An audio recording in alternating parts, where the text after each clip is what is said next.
Okay, what's going on? Mr. New to Comics here.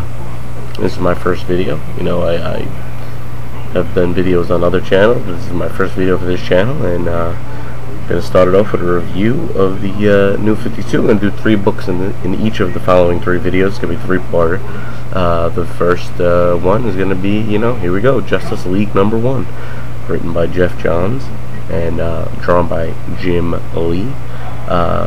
A lot of people are giving this one a little bit of grief. It wasn't good. It wasn't a great #1. It didn't really kick off the relaunch. Well, you know what? Honestly, I thought it was good. Do I think it was great? No. Do I think it even really did the best job as a #1? Probably not. But I think, as a whole, the first couple of issues will be a great introduction to the Justice League. They're taking it slow. They're taking it character by character. They start you off with Batman, and then they introduce the Green Lantern, and they have them bicker back and forth, which is awesome writing, by the way. In that part of the book, I thought that was amazing. I really enjoyed their bickering back and forth, their little banter. I thought that was really good, and it gets you invested in the Green Lantern and Batman. And then someone else shows up, you learn a little bit about somebody else. I'm not going to spoil anybody, but those 2 guys, I think, make you go out and read it if you haven't already, because I know many people probably have read it. But yeah, so I thought they did a pretty good job starting to build the Justice League, and I think through the first 2 or 3 issues of this, by the end of the first 2 or 3, maybe even 4, you'll have a great grasp on who the Justice League is. Now, I'm giving the perspective of somebody that hasn't read comics for 10 years, somebody that's coming in fresh, new. And after reading this, I want to read more, I want to learn more, I want to know more about these characters. And having Batman in the title will always lean the title more to, in my favor, because honestly, I'm a Batman fan, and you see a lot of comic fans, that I've spoken to, as I've met some people on here, they're not too fond of the newer fans that have been created by, like, the Dark Knight and Batman Beyonds. But honestly, that is the reason why I've been pushing this direction. I've always been a fan of the artwork of comic books, Marvel, DC, doesn't matter. I've always been a Spider-Man fan, a Wolverine fan, kind of a Batman fan, not really. But I think the movies, and now after watching the movies, going and reading some graphic novels, have built my knowledge of the character to the point where he is my favorite character now. And having him start off the Justice League maybe made the book a little more enjoyable for me. But I'm getting a little off topic. Overall, out of 5, I'd say Justice League is a 2.5 out of 5. Not bad, just right in the middle. Pretty average. I think this is just a 1-issue problem, though, and I think as a whole piece, Justice League will come out to be really good, and I have a feeling that this first story arc will be really good. I'm definitely going to get the next issue, and this is definitely on my pull list. Alright, and there we come to Men of War #1. Men of War is an army story, and I had no intentions of buying it. But after seeing some reviews, some favorable reviews, I decided to pick it up, see what it was all about.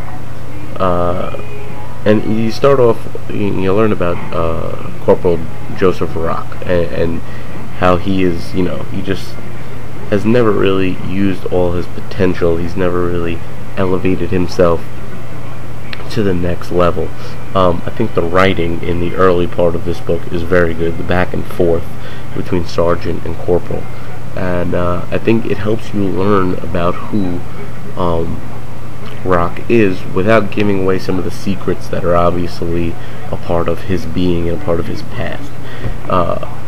Not thinking I'd be into this style of book, I really started to get into the story as they had started missions and they began their journey. And then all of a sudden, smack dab in the middle of this book, a superhero shows up. Now, it seemed very out of place at the time, and at first I hated it. I was enjoying the story. I wanted it to continue on. I wanted them to build from what they had started.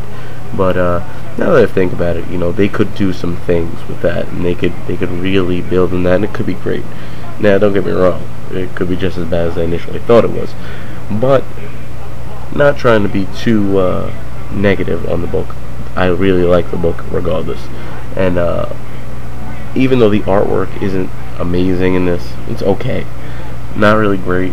Definitely not Justice League caliber, but it's okay.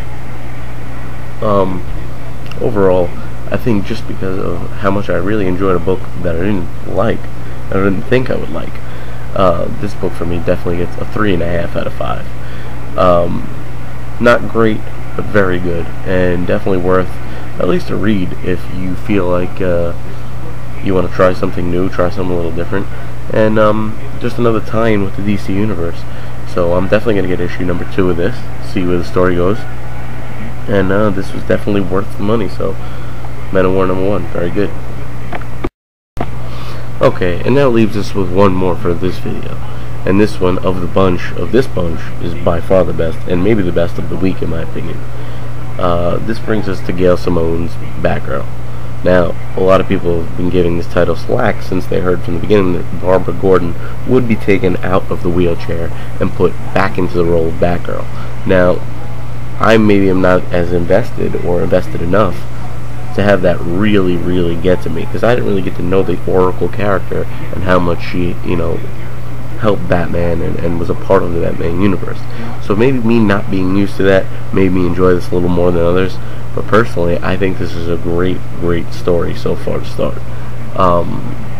Explaining how she survived the Joker's shot from a killing joke is a little bit vague, and pretty much basically described as a miracle. And after 3 years in the chair, she just was able to walk one day. And we hear stories like this all the time. So I'm not really that mad at DC, but I think some of the fans that were really invested in the Oracle would look for a better explanation onto how she was able to walk out of nowhere. But besides that, this book was just good. This was just good from the minute I opened it all the way through, and this is definitely a title I had no intention of getting. I really liked what Gail Simone was doing in this book. I like the way she writes, and the artwork is pretty good also. It's good art mixed with really good writing, and that usually can do the trick for me. I know I've been pretty high on most of these DC titles, but Batgirl for me was probably the pick of the week. Just seeing how she deals with encountering bad guys for the first time, how her legs are trembling after the first encounter, and how hard it is for her to deal with being face to face with the barrel of the gun, and I thought that was pretty amazing also. Her transition from being stuck in a wheelchair, living at home, to being out on her own again and Batgirl again is really something that it's an interesting story and should make for a great story arc, at least the first arc of this book. So overall, I'd say the Batgirl for me gets 4.5 out of 5. I really did like it. Maybe more than other people, more than a lot of people, more than the hardcore fans. But personally, for me, it was a great start to what could be a really great story, and I'm starting to believe some of the hype I've heard about Gail Simone.